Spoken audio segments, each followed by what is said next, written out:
Hi friends, நம்ம இந்த வீடியோல என்ன பார்க்க போறோம்னா மட்டன் குழம்பு செய்யறத பத்தி பார்க்க போறோம். அதுக்கு தேவையான பொருட்கள் எல்லாம் இருக்குது. தாளிக்கிறதுக்கு வந்து சோம்பு, பட்டை, கடல்பாசி எல்லாம் எடுத்துர்க்கேன். வெங்காயம் வந்து ஒரு கை அளவு எடுத்துர்க்கேன், சின்ன வெங்காயம். சின்ன வெங்காயம் போட்டா நல்லா டேஸ்டா இருக்கும். அதை நல்லா கட் பண்ணி வச்சிருக்கேன். 2 தக்காளி கட் பண்ணியிருக்கேன், 2 பச்சை மிளகாய் எடுத்துர்க்கேன். உங்களுக்கு காரத்துக்கு ஏற்ப நீங்க பச்சை மிளகாய் சேர்த்துக்கலாம். உருளைக்கிழங்கு 2 கட் பண்ணியிருக்கேன். உருளைக்கிழங்கு வந்து குழந்தைங்க விரும்பி சாப்பிட்றனால நான் கட் பண்ணி வச்சுருக்கேன். உங்களுக்கு தேவைன்னா சேர்த்துக்கங்க, இல்லைன்னா தேவையில்லை. கொஞ்சம் கருவேப்பிலை, மல்லி இலை, புதினா இருக்குது. நான் ஒரு 1/4 கிலோ மட்டன் எடுத்து அவிச்சு வச்சுருக்கேன். ஜிஞ்சர் கார்லிக் பேஸ்ட்டு கொஞ்சம் எடுத்திருக்கேன். ஒரு மூடி தேங்காய் அரைச்சி வச்சுருக்கேன். மட்டன் மசாலா எடுத்து வச்சுருக்கேன். சரி வாங்க வீடியோக்குள்ளே போகலாம். ஸ்டவ் ஆன் பண்ணியாச்சு. இப்போ அடுப்பில் ஒரு பாத்திரத்தை வச்சாச்சு. நம்ம கொஞ்சம் எண்ணெயை ஊற்றி சூடு பண்ணுவோம். எண்ணெய் சூடானதுக்கப்புறம் தாளிக்க ஆரம்பிச்சிடலாம். தேவையான அளவு எண்ணெய் ஊற்றியாச்சு. எண்ணெய் சூடானதும் தாளிப்போம். எண்ணெய் சூடாயிருச்சு. கொஞ்சம் கடுகு உளுந்து சேர்த்துக்கிறோம். எடுத்து வச்சிருக்கிற பட்டை, சோம்பு இதெல்லாம் இருக்குது, அதையும் சேர்த்துக்கிறோம். சேர்த்து லைட்டாக கிள்ளி விடுங்க. இப்போ வெங்காயத்தை சேர்த்துக்கிறோம்.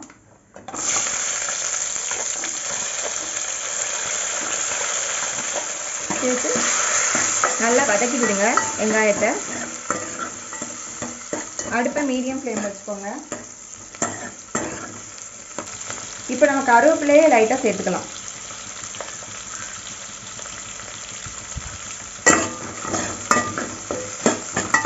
சேர்த்து நல்லா வதக்கி விடுங்க.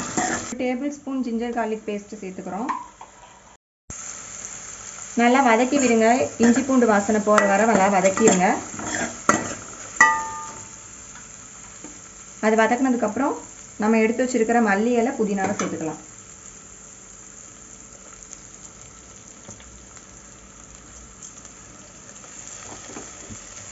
சேர்த்து அதை நல்லா வதக்கி விடுங்க. இப்போ பச்சை மிளகாய் சேர்த்துக்கிறோம். பச்சை மிளகாய் சேர்த்துட்டு அப்படியே தக்காளியும் சேர்த்து நல்லா வதக்குங்க. தக்காளி நல்லா வதங்கி வரணும். அப்போ குழம்பு நல்லா டேஸ்ட்டாக இருக்கும்.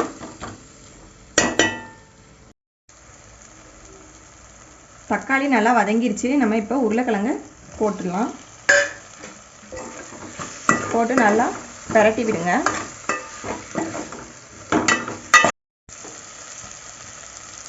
மூடி வைப்போம். ஒரு 2 நிமிஷம் நல்லா உருளைக்கிழங்கு வேகட்டும். 2 நிமிஷம் கழித்து பார்ப்போம். 2 நிமிஷம் ஆயிடுச்சு. ஓப்பன் பண்ணி பார்ப்போம். பாருங்கள், உருளைக்கிழங்கு கொஞ்சம் வெந்திருக்கு. நம்ம இப்போ எடுத்து வச்சிருக்கிற மட்டனை போடலாம்.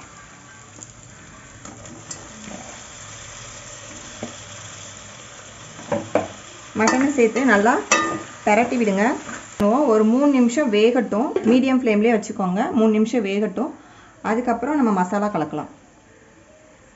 3 நிமிஷம் ஆயிடுச்சு. இப்போ நம்ம ஓப்பன் பண்ணி பார்ப்போம். பாருங்கள், இப்போ நம்ம கலந்து வச்சிருக்கிற மசாலா, தேங்காய் 2ஐயும் சேர்த்து கலந்துருக்கேன். அதை நம்ம அப்படியே சேர்த்துக்கிறோம்.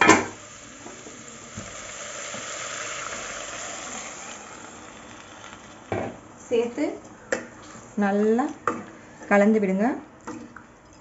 பாருங்கள், நல்லா குழம்பு நல்லா கலராக அழகாக இருக்குது. இப்போ நம்ம சால்ட்டு சேர்த்துக்கிறோம். 1/2 டேபிள் ஸ்பூன் சால்ட்டு சேர்க்குறேன். உங்களுக்கு டேஸ்ட்டை பார்த்துட்டு உங்களுக்கு கம்மியாக இருந்தால் ஆட் பண்ணிக்கிறலாம், இல்லைன்னா இதுவே கரெக்டாக இருக்கும். இப்போ ஒரு 10 நிமிஷம் க்ளோஸ் பண்ணி வைப்போம். நல்லா கொதிக்கட்டும். அதுக்கப்புறம் ஆஃப் பண்ணிடலாம். 10 நிமிஷம் ஆயிடுச்சு. ஓப்பன் பண்ணி பார்ப்போம். பாருங்கள், குழம்பு நல்லா கொதிக்க ஆரம்பிச்சிருச்சு. இப்போ நம்ம கொஞ்சம் மல்லி இலையை போட்டுட்டு ஆஃப் பண்ணிடுவோம்.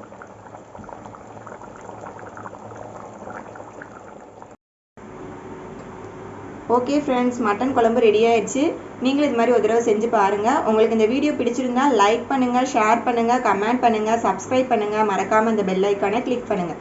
தேங்க்ஸ் ஃபார் வாட்சிங்.